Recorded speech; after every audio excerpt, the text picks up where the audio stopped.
Lab में तैयार करते हैं और लैब से फिर यहाँ लेकर के आते हैं। 200 लीटर के अंदर हमें लगभग 20 औंस यानी बिल्कुल थोड़ा सा मात्रा के अंदर बैक्टीरिया इसके अंदर डालने होते हैं।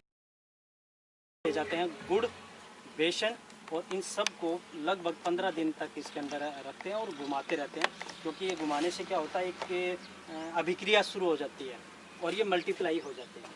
इसके बाद में ये है अपना इसका समुद्री शैवाल जिसको बोलते हैं वो होता है। और ये एक डीएपी का विकल्प है। जैसे हम लोग खेतों में डीएपी और यूरिया डालते हैं, उसकी जगह इसके अंदर कैल्शियम कार्बोनेट होता है, सल्फर होता है और जिंक, पोटास, कई तरह की चीज़ें होती हैं। और जो पौधे होते हैं वहाँ से बैक्टीरिया ये लिए जाते हैं। और जैसे पीपल के नीचे की मिट्टी होती है उसके अंदर ऑलरेडी बैक्टीरिया बहुत होते हैं, बड़ के नीचे की है उसमें हम लेते हैं। और इसमें क्या रहता है, नीम का तेल। नीम का तेल हम पंसारी से भी ले सकते हैं, लेकिन हम लोग क्या करते हैं, नीम की जो निबोलियाँ होती है, स्थानीय भाषा में हम निबोली बोल देते हैं उसको हम क्रैश करते हैं और इसको लगभग 20 से 22 दिन तक प्रोसेस के लिए छोड़ देते हैं उसको, तो या उसमें से तेल निकाल लेते हैं। खली का इस्तेमाल भी कर सकते हैं और नीम का तेल भी हम लोग जो है इस्तेमाल कर सकते हैं। ये स्प्रे के लिए होता है। किसी भी जो छोटा पौधा उग रहा है उसको क्या रहता है कि कीट जो होते हैं वो ख़त्म कर देते हैं।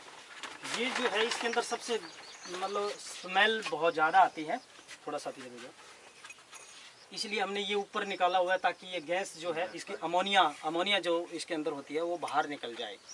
और ये भी लगभग 22 दिन तक प्रोसेस कर।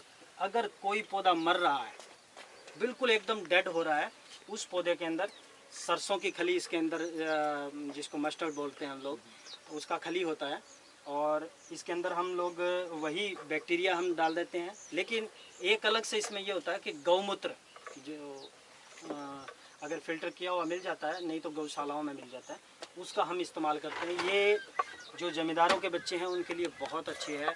और ये जीरो बजट खेती के ऊपर जो है, जीरो बजट अगर खेती आप लोगों ने करनी है तो उसके लिए रामबाण है। जीरो बजट खेती के अंदर ये होता है कि भी आपने कोई खर्चा बाहर से नहीं डालना। जमींदारों के पशु होते हैं, गोबर ऑटोमेटिकली वहाँ होता ही है, उन सब चीज़ों का इस्तेमाल करके, और यूरिया, डीएपी और ये सब बाहर से डालने की ज़रूरत नहीं होती, क्योंकि बैक्टीरिया इसके अंदर ऑलरेडी है। और ये प्रोसेस करके ये दुनिया की सबसे ताकतवर खाद होती है। इसके अंदर 48 से 59 प्रकार के तत्व होते हैं। वो बनाने के ऊपर है कि वो लोग किस तरह से बनाते हैं।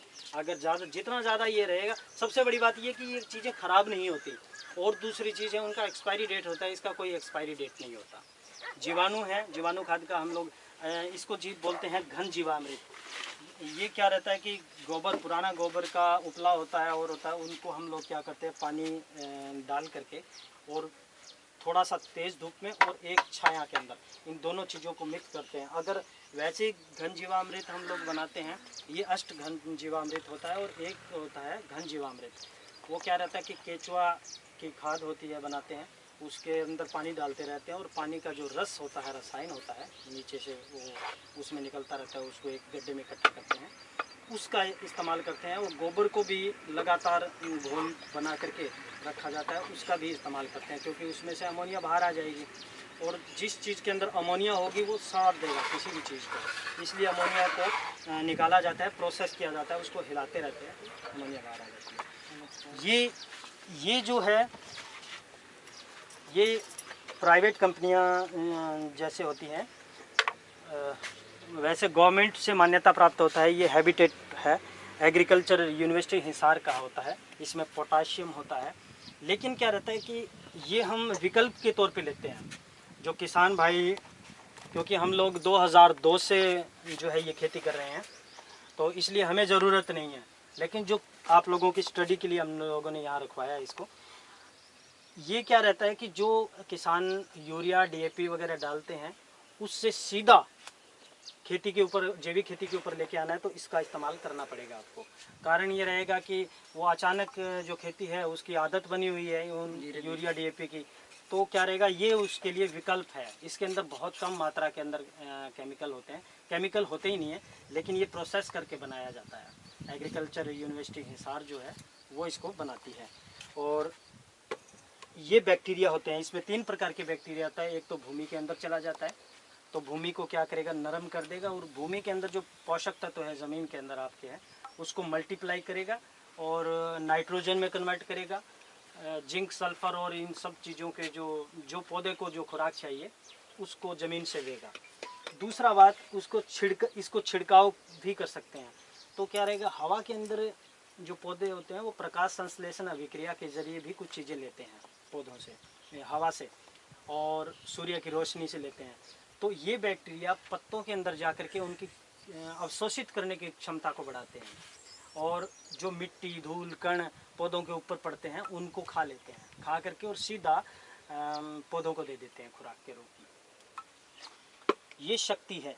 ये जैसे कोई भी पौधा खत्म हो रहा है, मान लो ये जैसे उसको पोषक पदार्थ नहीं मिले हैं और रूट जो है वो इसकी इतनी मजबूत नहीं है, क्योंकि जैसे अब हम खुराक खा रहे हैं लेकिन हमारी जो खाने की जो नली है वो काम नहीं करती है, हमारा हाजमा काम नहीं करता है, या हमारा जो लीवर है वो सही नहीं है, तो क्या रहेगा, एक ये विकल्प के तौर पर होता है पौधों की। ये आपने स्प्रे किया तो ऑटोमेटिकली उस पौधे को जो खुराक चाहिए थी वो हवा के जरिए ही मिल गई उसको, और ये उसका यंत्र होता है, एक प्रकार से हैबिटेट का होता है। ये शक्ति नाम इसका इसलिए दिया गया है कि ये पावर देता है, बूस्टर, जो एकदम पुश करता है ताकत को, और वो पौधा एकदम बढ़िया हो जाता है।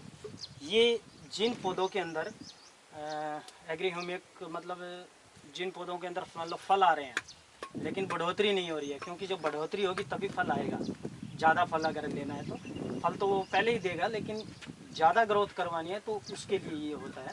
ये भी एक प्रकार से बैक्टीरिया होता है, इसमें माइकोराजा का इस्तेमाल किया जाता है। माइकोराजा भी एक प्रकार से मतलब तत्व होता है, और ये भी ऐसे ही है, ये भी बढ़ोतरी के लिए है, लेकिन ये बहुत कम मात्रा के अंदर 1 एकड़ में सिर्फ आधी सीसी डाली जाती है।